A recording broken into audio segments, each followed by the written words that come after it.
બાપુ એક સુંદર મજાનો જાણવા જેવો પ્રસંગ છે અને આ પ્રસંગમાં આજે આપણે વાત કરવી છે પંચક એટલે શું.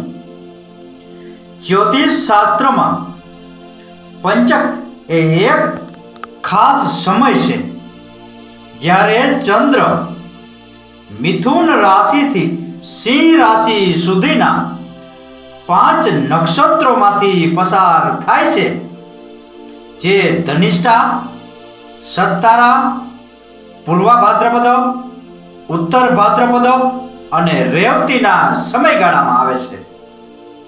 આ સમયને પંચક કાળ કહેવામાં આવે છે. પંચક કાળ દર મહિને આવે છે. એક વખત જ્યારે ચંદ્ર કુંભ રાશિ છોડીને મિથુન રાશિમાં પ્રવેશ કરે છે અને બીજી વખત જ્યારે ચંદ્ર કુંભ રાશિ છોડીને સિંહ રાશિમાં પ્રવેશ કરે છે ત્યારે.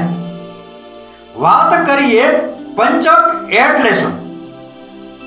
પંચક કાળ કોઈ પણ શુભ કાર્ય શરૂ કરવા માટે અનુકૂળ માનવામાં આવતો નથી. આ સમયગાળા દરમિયાન વ્યક્તિએ શાંત રહેવું જોઈએ અને ધ્યાન, આધ્યાત્મિક સાધના અને દાન કાર્યોમાં વ્યસ્ત રહેવું જોઈએ. પંચક દરમિયાન શાંતિ અને માનસિક શક્તિ જાળવવી ખૂબ જ મહત્વપૂર્ણ છે. જ્યોતિષમાં પંચકનું મહત્વ સમજીને તેને આદર અને સાવધાની સાથે અપનાવવું જોઈએ. વાત કરીએ પંચકની તિથિ વિશે. પંચક સામાન્ય રીતે મહિનામાં 2 વાર આવે છે. જ્યારે ચંદ્ર કુંભ રાશિ છોડીને મિથુન રાશિમાં પ્રવેશ કરે છે ત્યારે તે પંચકની શરૂઆત દર્શાવે છે અને 5 દિવસ સુધી ચાલે છે. વાત કરીએ પંચકના મહત્વ વિશે. પંચક કાળ દરમિયાન ચંદ્ર 5 નક્ષત્રોમાંથી પસાર થાય છે, જે જ્યોતિષ શાસ્ત્ર અનુસાર વ્યક્તિના મન અને જીવનને પ્રભાવિત કરે છે. આ સમય શુભ અને પ્રતિકૂળ બંને ઘટનાઓ માટે શુભ માનવામાં આવે છે.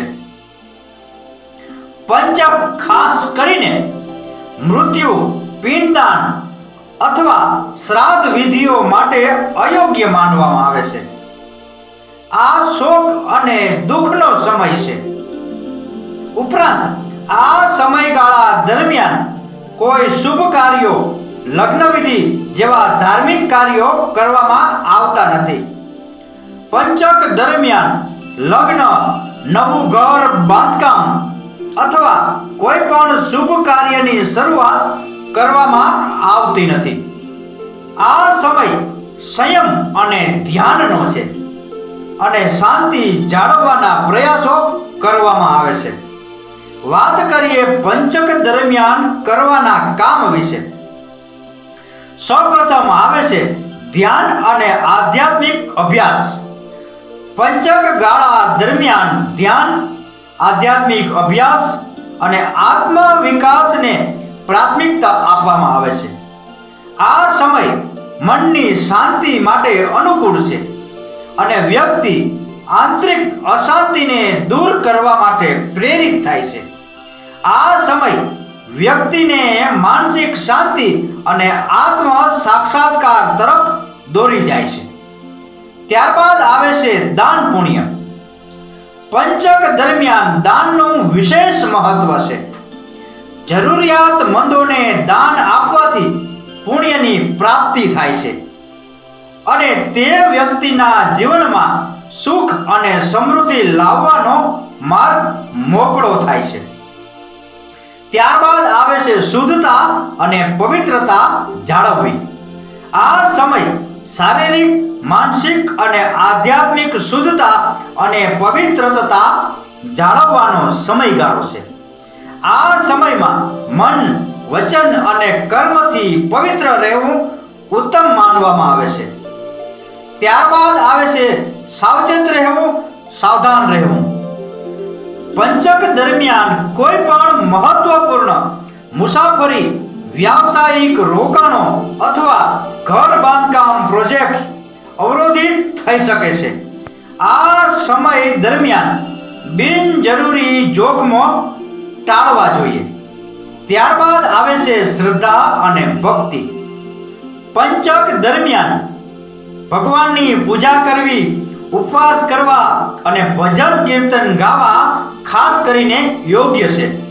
આ સમય ધાર્મિક પ્રવૃત્તિઓ અને ભગવાન સંબંધિત પ્રવૃત્તિઓ માટે યોગ્ય છે. તો બાપુ, આ હતો પંચક એટલે શું એ વિશેનો પ્રસંગ.